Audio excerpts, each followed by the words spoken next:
আজকে আমি একটি গল্প বলবো। তার নাম হলো এক বড় হাতি এবং একটি ছোট্ট পিঁপড়ে। একটা জঙ্গলে অনেক একটা বড় হাতি বাস করতো। তাকে দেখে সবাই ভয় পেত, এমনকি ছোট ছোট পিঁপড়ারাও। কিন্তু একটা পিঁপড়া খুব সাহসী ছিল, কাউকে দেখেও ভয় পেত না। একদিন ওই পিঁপড়াটা একটা ছোট চিনি নিয়ে নিজের বাসায় যাচ্ছিল।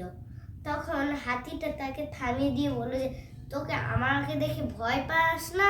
তুমি আমাকে দেখে? তখন পিঁপড়াটা বলল যে, আমি কেন ভয় পাবো? তুমি জঙ্গলের রাজা বলে আমি কি তোমাকে দেখে ভয় পাবো নাকি? সব থেকে তো রাজা হলো সিংহ, তুমি ওর থেকে বড় বলে তুমি রাজা হয়ে আছো, সবাই তোমাকে দেখে ভয় পায়। আমি তো তোমাকে দেখে ভয় পাই না, এখান থেকে সরে যাও।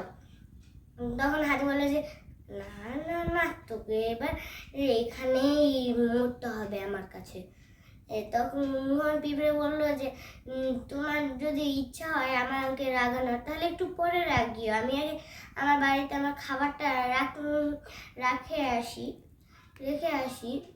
তো হাতি মনে মনে বলে যে, একে তো এইভাবে যেতে দেওয়া যাবে না।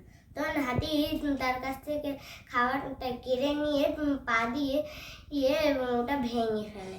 তখন পিঁপড়ে তখন ভীষণ রেগে যায় এবং বলে যে, হাতি, এবার তোকে আমি একটা উচিত শিক্ষা দিব। তো হাতি বলে যে, তুই আমাকে এবার শিক্ষা দিবি? বাপরে, দেখি কি শিক্ষা দিতে পারিস। তখন পিঁপড়ে তার পা দিয়ে হেঁটে যেতে থাকে।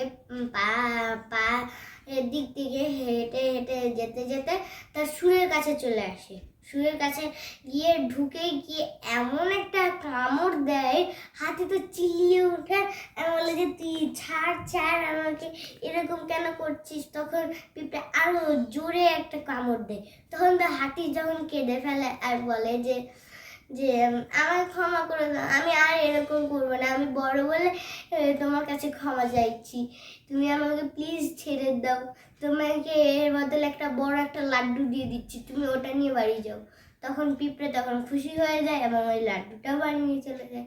তখন হাতির সেটি উচিত শিক্ষা হলো যে এত বেশি করলে তো ওটাই শিক্ষা হবে ওর। আমরা এই গল্পটা থেকে এই শিক্ষাটা পেলাম, বড় হলে ছোটদেরকে ঘৃণা করতে নেই এবং অহংকার করলে তার পতন ঘটে এবং তার উচিত শিক্ষাটাও হয়।